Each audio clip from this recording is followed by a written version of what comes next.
Good morning, ASQ. Is this not a fantastic location? I had to choose South Philly, Arizona. South Philly, no-brainer. I really want to thank Heather and Doug for the opportunity and the privilege to come speak with you this morning. I do very much enjoy working with ASQ, and we have done work with the audit division, and I'm looking forward to meeting and getting to know some of the design and construction division people. This is my first time to be with you guys. I have to tell you, last year when they said, would you be willing to be the keynote speaker for our session next year? I said, yeah, I'd be delighted. What's the theme so I can start working on something? And they said, it's quality, revolution, evolution. Oh, that's a home run. I said, with my background, I've got video clips of explosions and chaos and riots. And they said, no, we want something. I said, okay, all right. So I really put a lot of thought into this. How do you talk about a revolution and the evolution of where we're from? And I have to tell you, for me, the dream still lives. We are spending a lot of time and effort bringing new people into the fold, trying to influence our businesses and our executives on things to go do.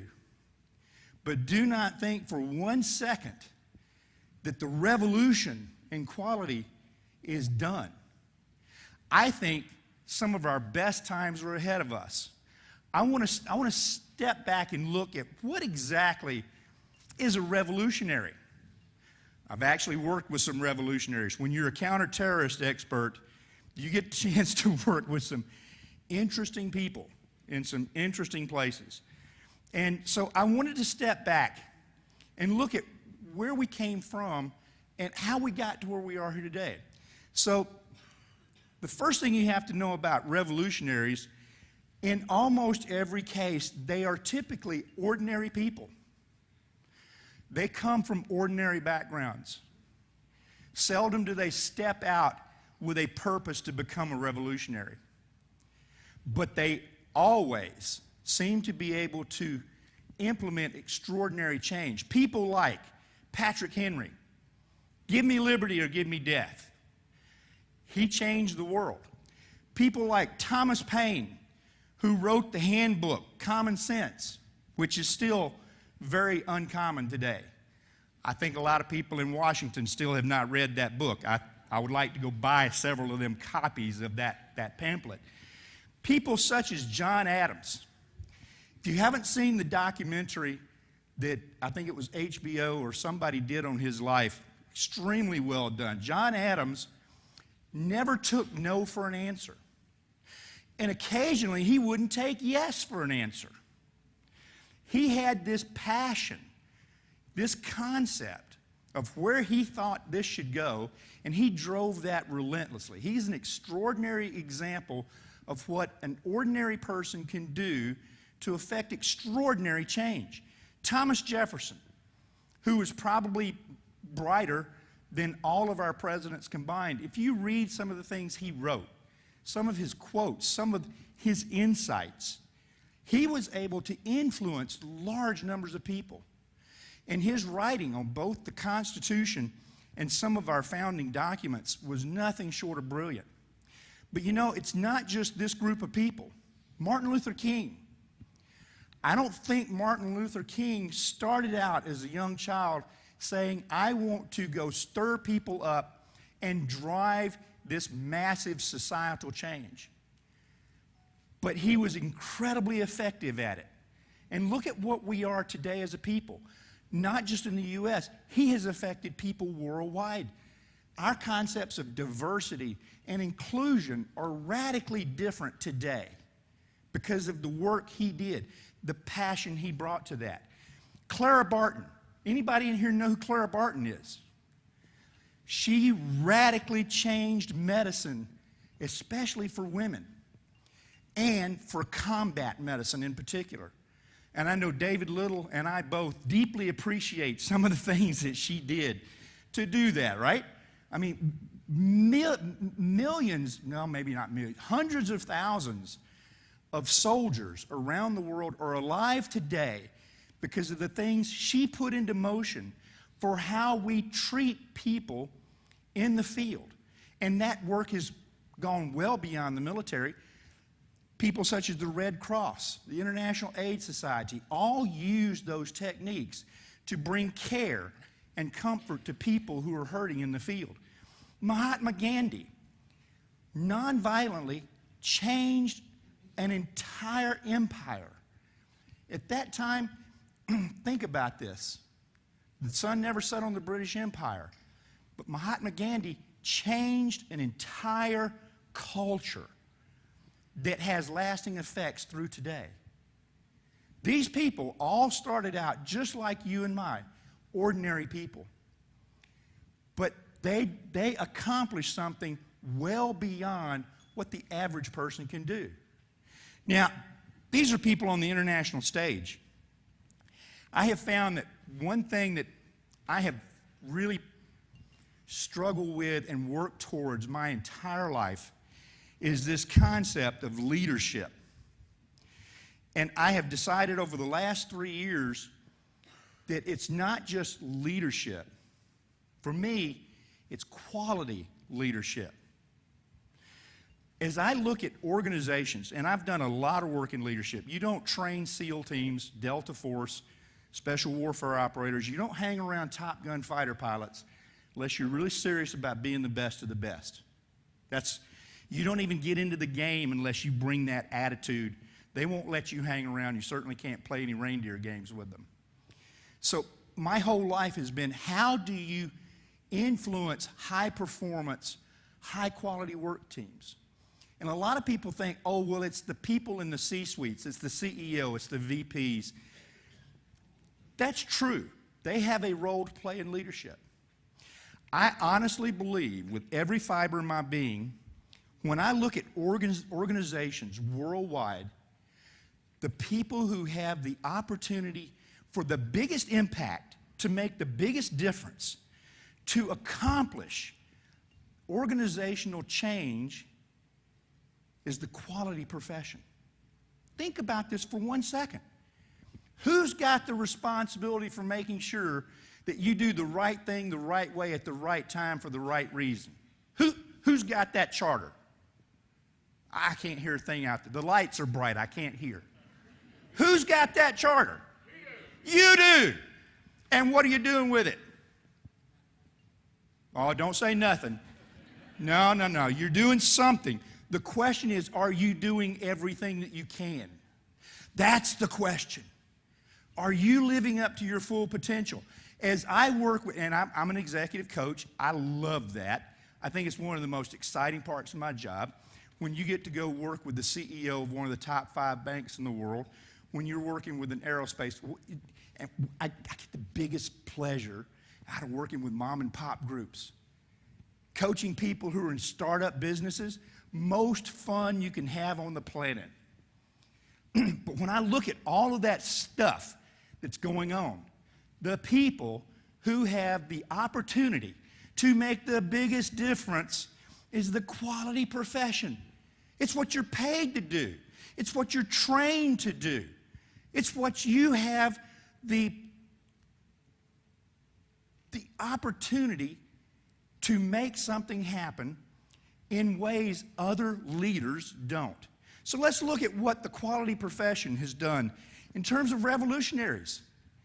Your profession, our profession, has really contributed to this revolutionary pedigree. People such as Grace Murray Hopper. Does anybody even know who Grace Murray Hopper is?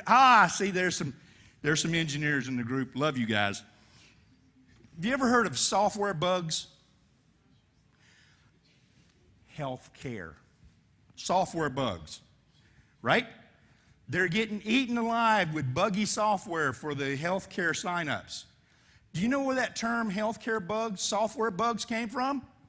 Grace. In the 1940s and early 1950s, she was a pioneer leader in quality, and she specialized in computer systems back when a computer would take up half of this room and maybe do addition, subtraction, multiplication, and division. A roach, you're probably not supposed to say that, but I'm not politically correct. A roach crawled into a relay in the computer, and the relay wouldn't work. So they said, hey, we got a software bug that stuck. That's a true story.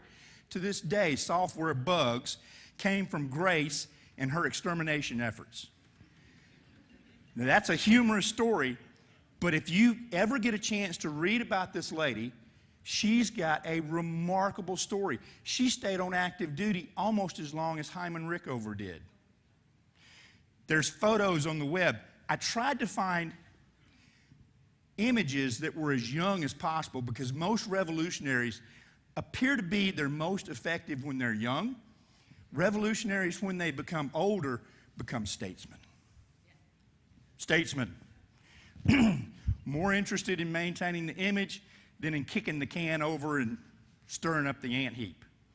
Grace, she kicked the can over well into her 80s. People like Walter Shewart. Walter did some, for you younger people in the room, of which I'm one, by the way. We're all as young as we feel, right? Walter Shewart did some remarkable things in helping us understand how to use data and statistics to understand predictive maintenance. He didn't do this just for the sake of playing with numbers. He had some real application for this. Armin Feigenbaum, he did some really interesting stuff with numbers. He combined some different techniques that moved our profession forward. People like Phil Crosby, a legend. Phil Crosby allowed us to take many steps forward. People such as Kiro Ishikawa. Who in here's ever used an Ishikawa diagram? Or as people South Alabama say, fish bones. Well, I'm going to remember fishbone. I can't remember Ishikawa. Unbelievable advancements in helping us understand this concept of root cause.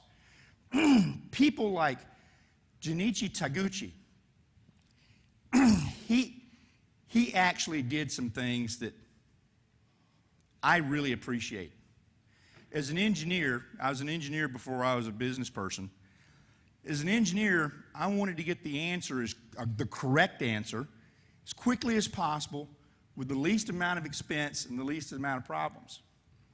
So Taguchi, and also I was a radar engineer, so I worked with some really sophisticated equipment from countries that we borrowed radars and planes from. I know we're going to give them back, because if we don't, that would be stealing, and I know the government's not going to steal.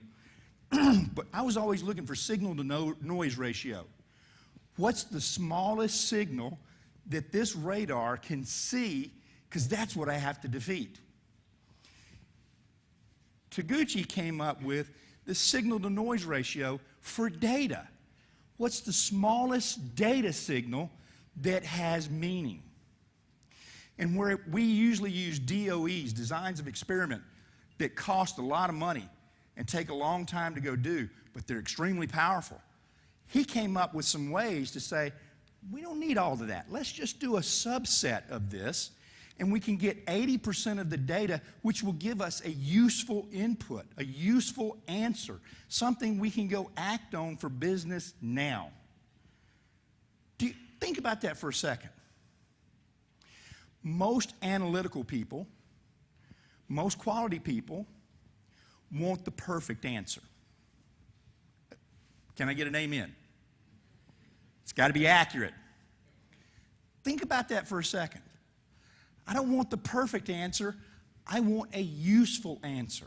That was revolutionary. He got a lot of pushback from the quality community. I read about this because I'm too young to have experienced it, right? I read about that. He got a lot of pushback because, well, that's different. That's different. He kicked the can over. And today, There's even a DOE named after him. There's a Taguchi method because it works. And business people love it because it gives us the answer in less time for less expense, and it's useful. People like Joseph Juran. Is there anybody in the room who does not know who Joseph Juran is? If you're tempted to raise your hand, don't, because you have to know who Dr. Juran is. He was a revolutionary. In his younger days, do you think everyone who sat through his presentations for his ideas and his concepts received them with the adulation of when he was older and an elder statesman? Who in here thinks that everybody always agreed with Dr. Juran? He was sometimes pretty controversial, if I remember correctly. That's revolutionary. Somebody who challenges the status quo. Someone who doesn't take no for an answer. Someone who pushes the edge of the envelope. That's not just for fighter pilots. That's for us.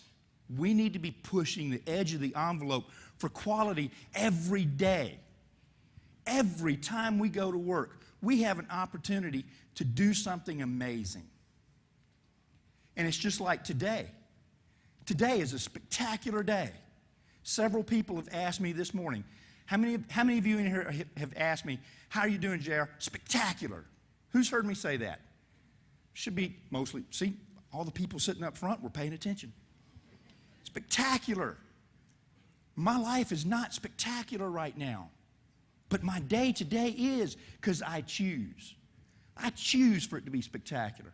I choose to go do something today that's going to be better than I did yesterday. Will I always succeed? I got history and data that says no, and my wife can confirm it. But I choose to try, to always push forward. Dr. Juran did that. He was always challenging people to think. And Edward Deming in the 1970s, he had an opportunity to take this new concept of a radical, revolutionary quality methodology. He tried across America, automotive, industry, healthcare. And he was welcomed with open arms, right? Wrong. Everybody said, we're building factories and making stuff as fast as we can. Sounds good, Joe, but you know what? If you leave right now, you can catch that 3 o'clock plane. We'll even help you get out to the parking lot. Most people that I know, after they went to a dozen different companies and got the same response, which was a very polite and sometimes not so polite, get lost, would have said, I tried, but they wouldn't let me. I told them, but they wouldn't listen. I put together this plan. They cut my budget. Sound familiar? I tried. They wouldn't let me. Did Deming take that approach? If I remember correctly, he got on a plane. Went to Japan. Japan didn't say, not interested. Japan, at the end of World War II, was decimated. Industries destroyed. People out of work. Their economy was in tatters. He said, I can show you a way to set your businesses up to make them efficient. And they welcomed him with open arms. He's got statues in Tokyo now to him. True story. But did he let defeat, did he let challenges slow him down? He had a revolutionary concept. Hey, you're making 10,000 toasters, 1,000 of them don't work. And you've only got customers for 3,000 toasters. Why don't you make 3,000 good toasters?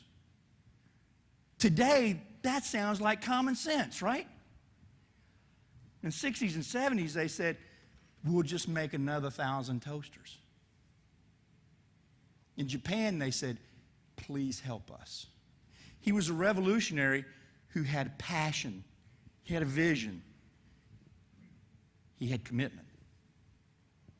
These, from the quality profession, ordinary individuals who achieved extraordinary results. And guess what? Both internationally and for quality, I could come up with a whole lot more pictures and examples and stories. You know what my challenge was for these first 2 or 3 slides? Figuring out which ones were the ones to put on here.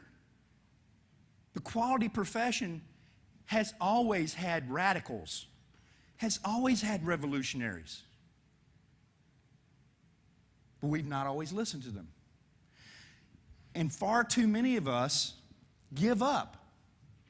We run into that challenge, we run into that roadblock, we run into that resistance, and we say, I tried. They wouldn't let me. They cut my budget. They're reducing my head count.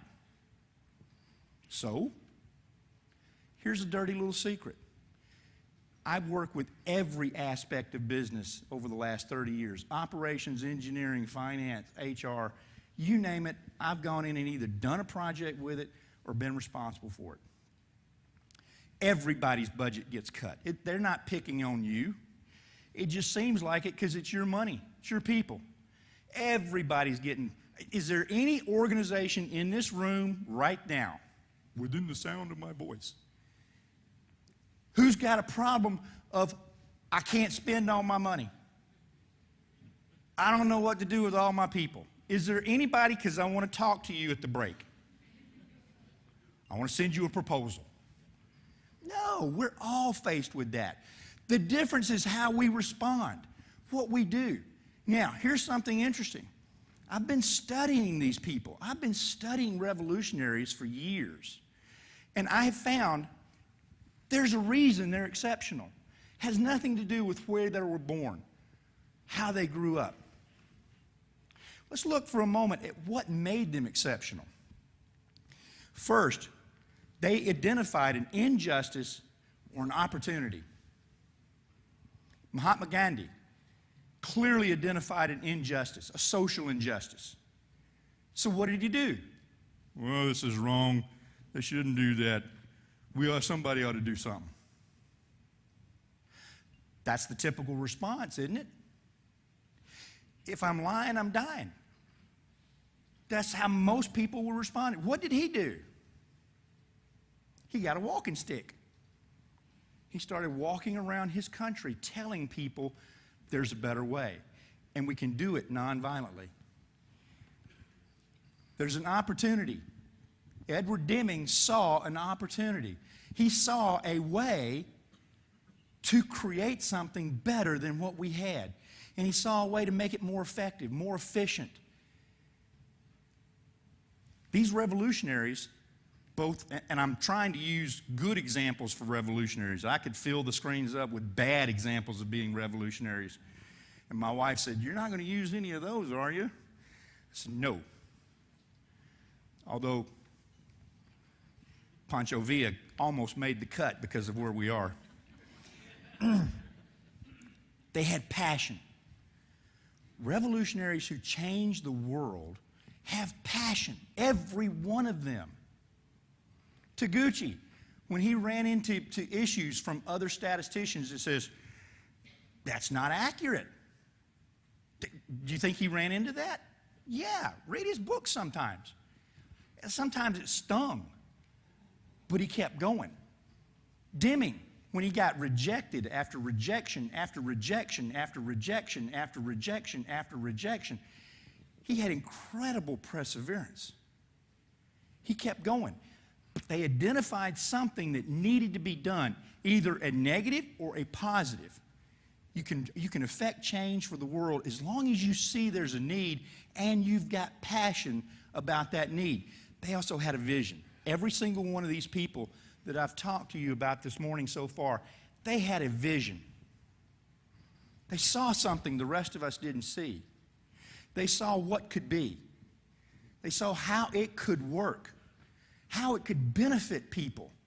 They saw what we could do.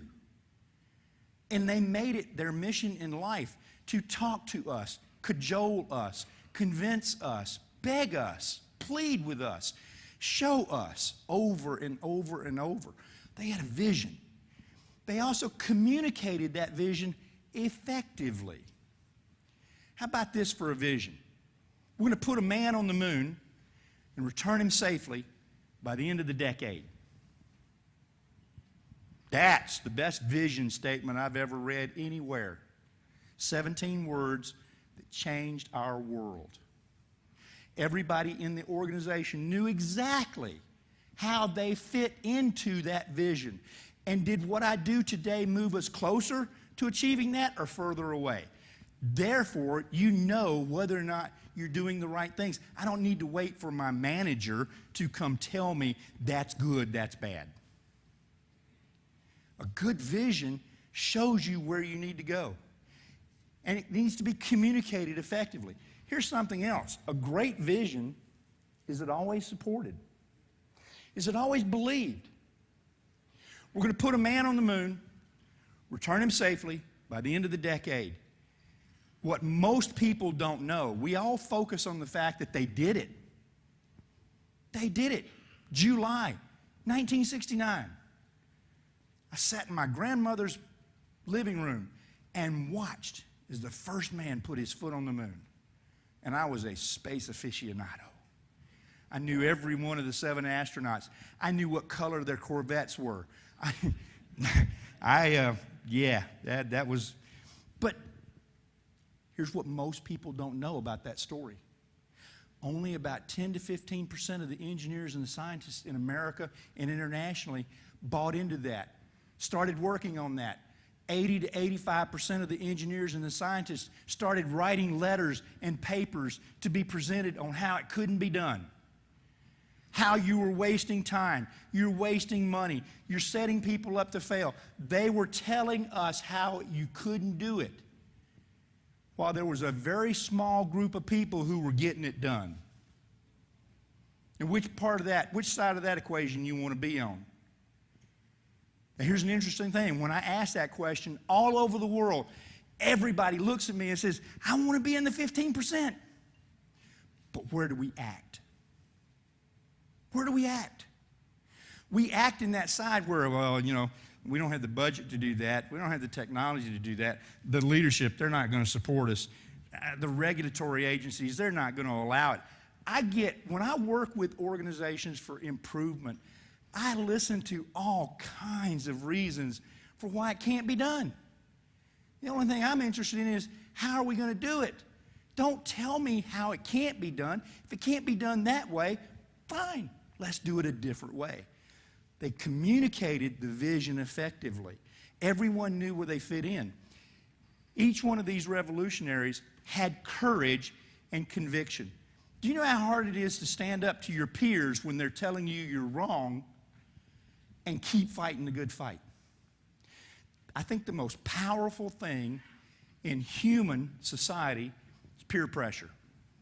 I can prove it to you. Tattoos. Ooh, I just stepped on some toes.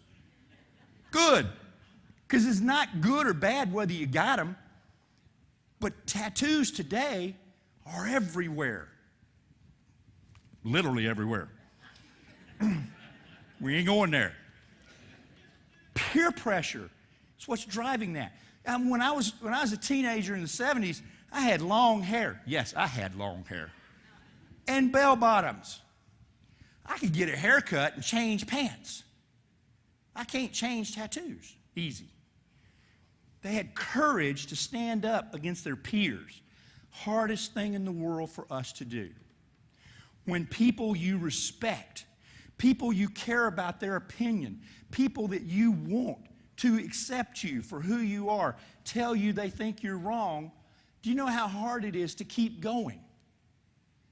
That's one of the most difficult challenges we face.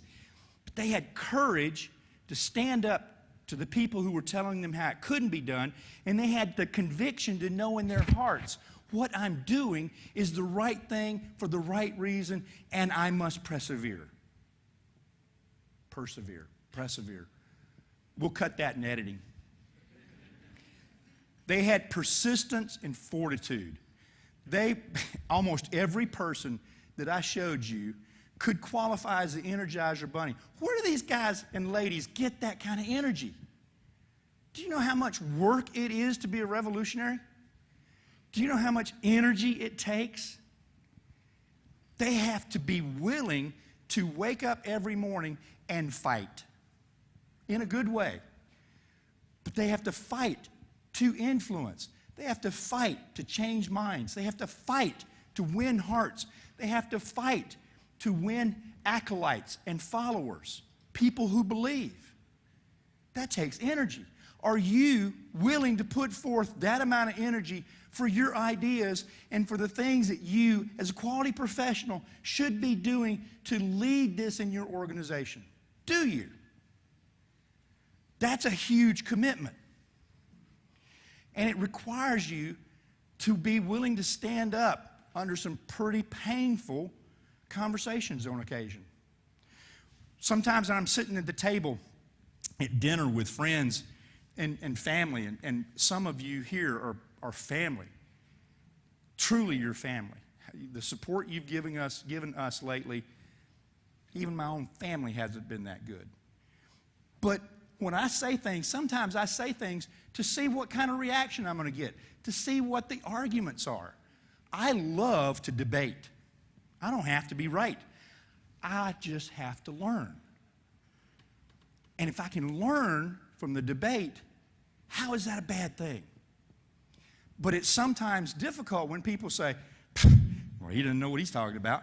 Not now, but I will. Because I'm going to learn. That takes persistence, courage, conviction, fortitude. You have to be willing to stand out there. Fighter pilots.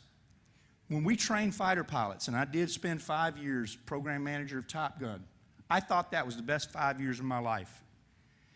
This is the best time of my life. If this job didn't exist, I would have to create it. I'm serious as a heart attack. With fighter pilots, you have to tell them, if you're not on the hairy edge of being out of control, if you don't lose control of the aircraft on occasion and go into a spin, go into some type of maneuver you have to recover from, if you don't get shot down electronically in training on occasion, you're not flying to your full potential. As a quality professional, you need to take calculated risks. You need to be on the hairy edge occasionally, trying something new that hasn't been done just to see if it'll work. Sandy and I did something about 5 years ago. We started doing gauge R&Rs on human resources. Performance appraisals. Anybody here love performance appraisals? We had a client that says, hey man, we've got a 37% will not sign rate on our performance appraisals. We have got a 87, 89% can't stand rating. We need help on our performance appraisals. So we came in and we did a gauge R&R. At that time, we can't find anybody who'd done a gauge R&R on performance appraisal. You know what we found? Incredible stuff. Come talk to me, I'll tell you all about it. 2 years ago, we tried a tool to do a design of experiment without using software, only using people to do real estate sales. It worked. It worked. We presented at the Rocky Mountain ASQ conference last year. Did we know it would work when we started? No. In fact, we had some really good statistician friends of ours who said, you're crazy. It worked. It could have failed. So what? We're working on a couple of things now to do some different things with some traditional tools. You got to be on the hairy edge of out of control to be a revolutionary, to push the edge of the envelope, to build new things that don't exist now. Unless you're comfortable with doing exactly what you're doing, the same way you're doing it from now on, you got to take a chance. And there will always be people who are completely happy with the status quo. They're comfortable with the status quo. God bless you. I love you, because I'm going to let you go do some of my statistics analysis. I'm going to go do some of the fun stuff. Revolutionaries are almost always out there on the hairy edge, and some of the things that they try don't work, and that's good. They also were able to demonstrate significant motivational, inspirational leadership. Do you know how hard it is to take people, and ASQ is predominantly dominated by analytical personalities. I love you guys, because I'm not. We need you to make sure we're accurate. But do you know how hard it is to convince someone who wants to be absolutely accurate, 100% precise, it has to be perfect, to go help you do something that could fail? That's hard. I've learned that I have to be careful and I have to plan when I go talk to my stats friends, and I teach statistics at Drexel, so I understand stats. Don't think that I'm a neophyte here. But a good leader always knows what he doesn't know, and I try to surround myself with people who are smarter than me on some areas.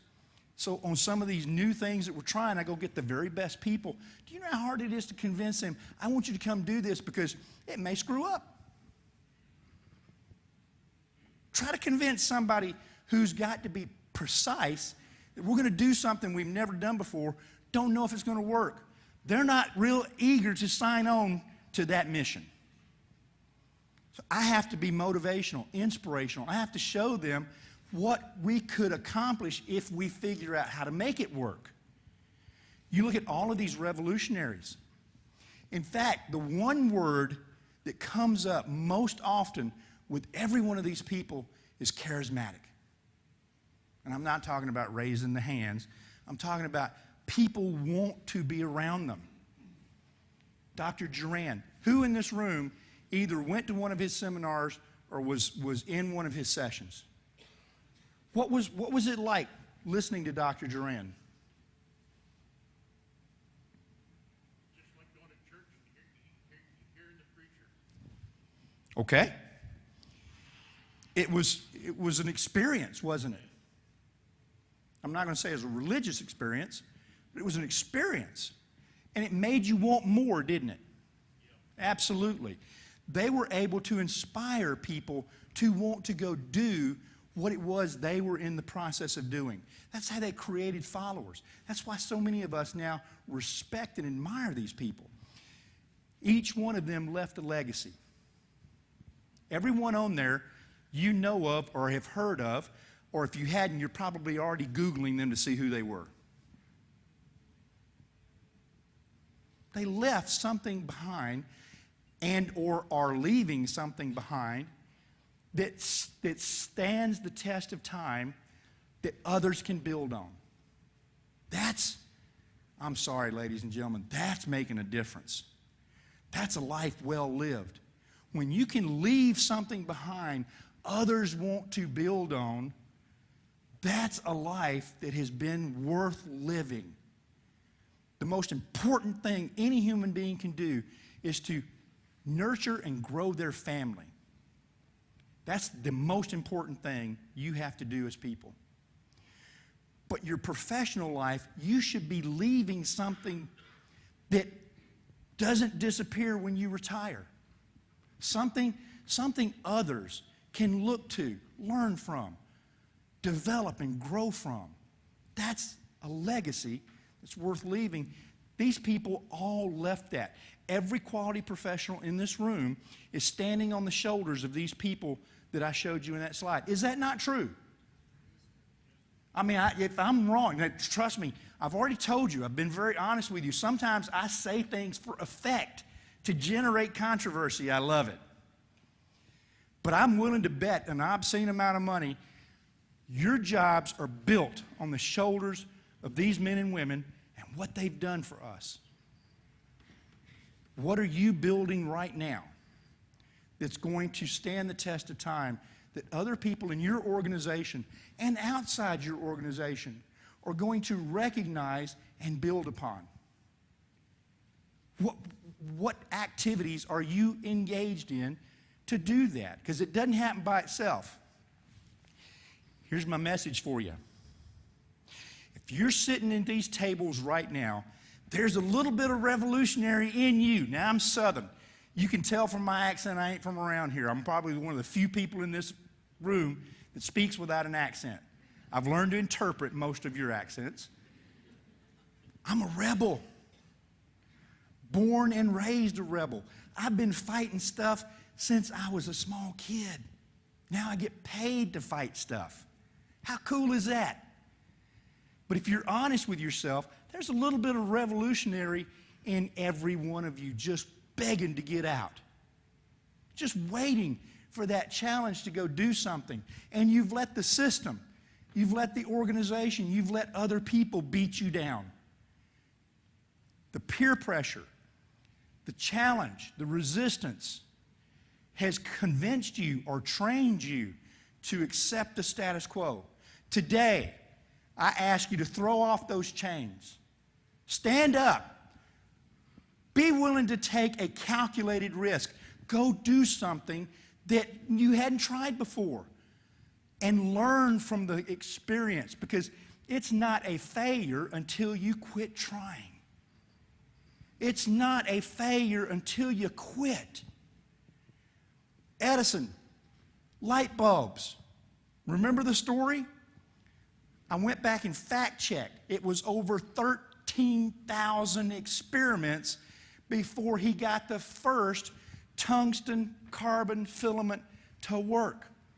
When he was interviewed by a lady from a newspaper, she said, "Mr. Edison, how could you persevere in the face of 13,000 failures?" He said, "There's your first mistake. I didn't fail 13,000 times. I found out and learned 13,000 different ways that didn't work, and I don't have to do those again." There's a story. Many years ago, a shoe manufacturer sent a salesperson to Africa to open up new markets. After 3 months, they got a telegram from him. He says, "I'm taking the next ship home. I'm starving to death. No one here wears shoes." A different company sent a different salesman to the same area of Africa. And after about 2 months, they got a telegram. And the telegram said, "Start all of our factories on 3 shifts a day, 7 days a week. Lease every ship you can lease. I need as many shoes as you can deliver. Nobody here wears shoes."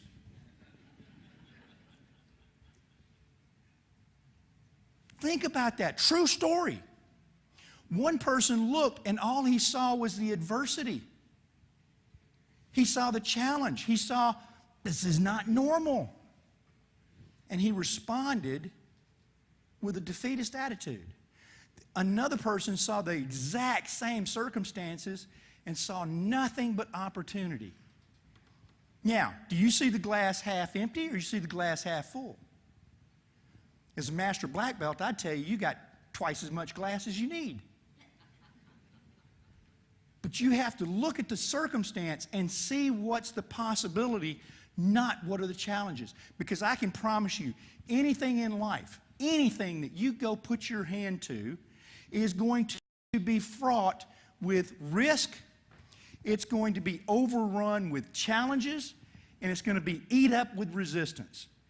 Even if it's your wife trying to teach me how to do something different with the laundry. I'm learning how to do laundry and all kinds of stuff now. There's got to be a science to that stupid washing machine. I did do a FMIA on the washing machine because there's just something about pink clothes that don't appeal to me. I'm learning. It's different. It's not what I wanted to go do, but it's what I am doing, and I'm trying to figure out how to do it correctly. There's a little bit of rebel inside every one of you just waiting to get out.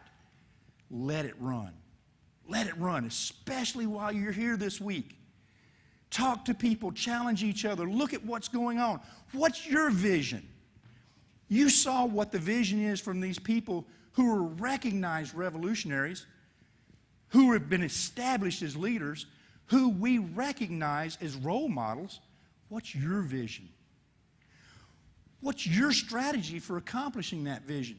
Can you tell me right this moment, what's my vision, what's my strategy? Who in here can tell me?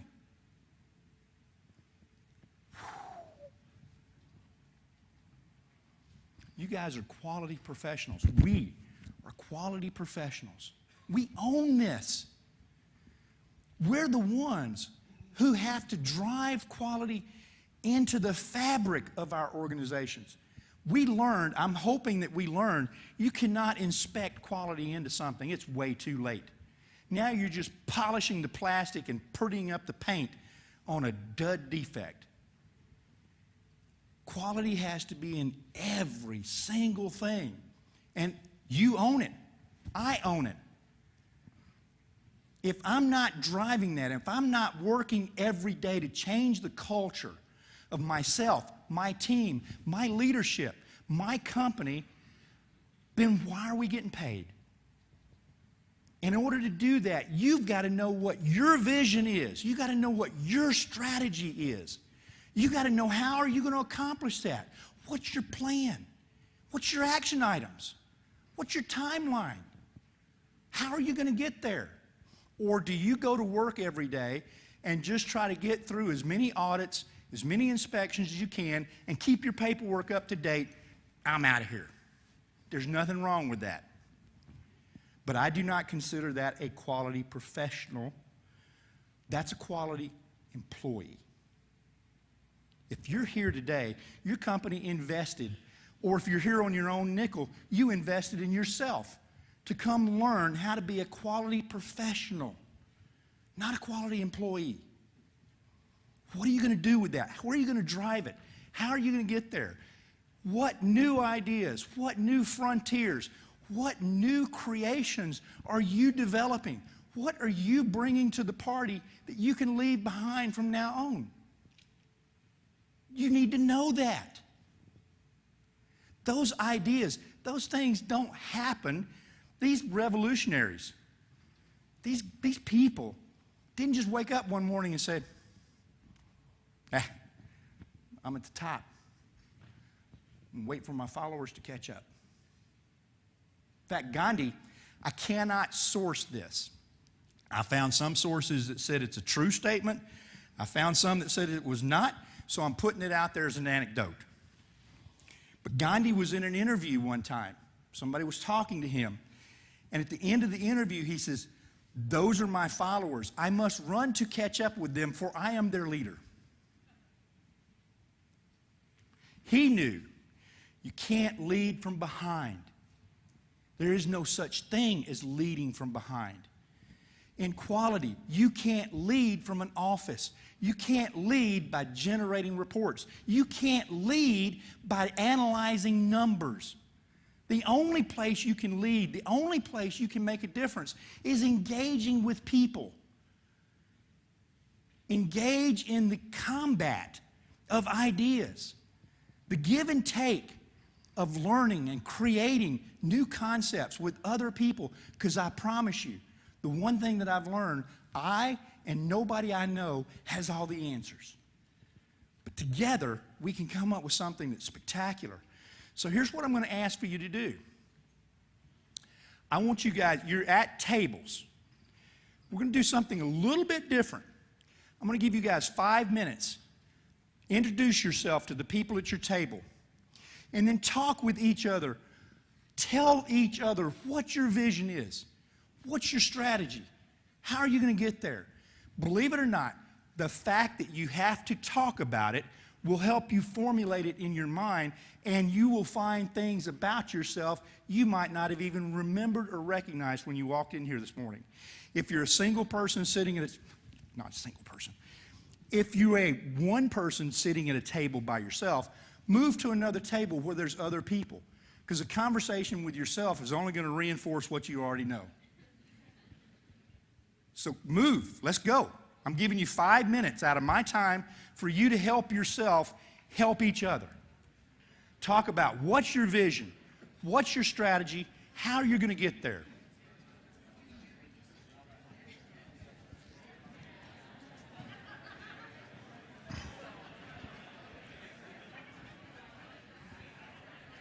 Thank you. I was just sitting here dying for a drink. Thank you, sir.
30 seconds to finish up.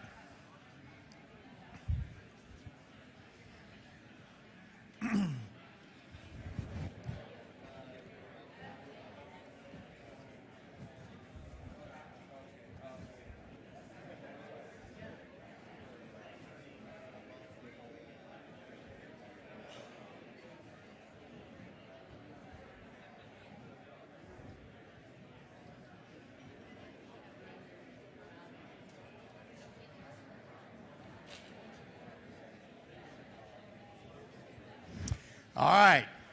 I have a question for the entire audience. Who in here just heard something or learned something interesting? Raise your hand. Who heard something or learned something you want to take back with you to start implementing your own stuff? We all have things to share with each other. Do you have any comprehension what the body of knowledge is sitting in this room? We have people who've probably only been in quality for 1 or 2 years. We've got people who've been in quality in this room for 50 years. Everything in between. Every single one of you has something to contribute. I hope that you didn't come to this conference just to sit in the back and watch presentations. I hope you came to not just learn the technical stuff, but to interact with people, to meet new people, to begin to develop new contacts, new resources. That's where we become really powerful. It's people. My passion has become quality leadership, and that is all about people. Now, I'm going to leave you with a couple of things to think about. As I work with a lot of groups, and as I'm training master black belts, and as I'm coaching business executives, here's one of the things that I tell them. A person with passion is never deterred by challenges.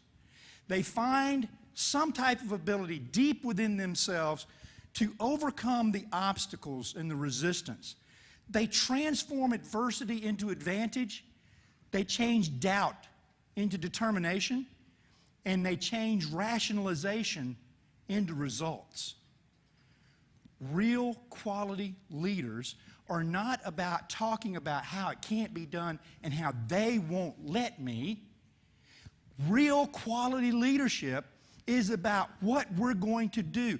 Break down the barriers, do an end run around the concrete heads, run over the opposition. The real issue is to get it done. I cringe when people start off a conversation with me telling me how they're not allowed to be effective.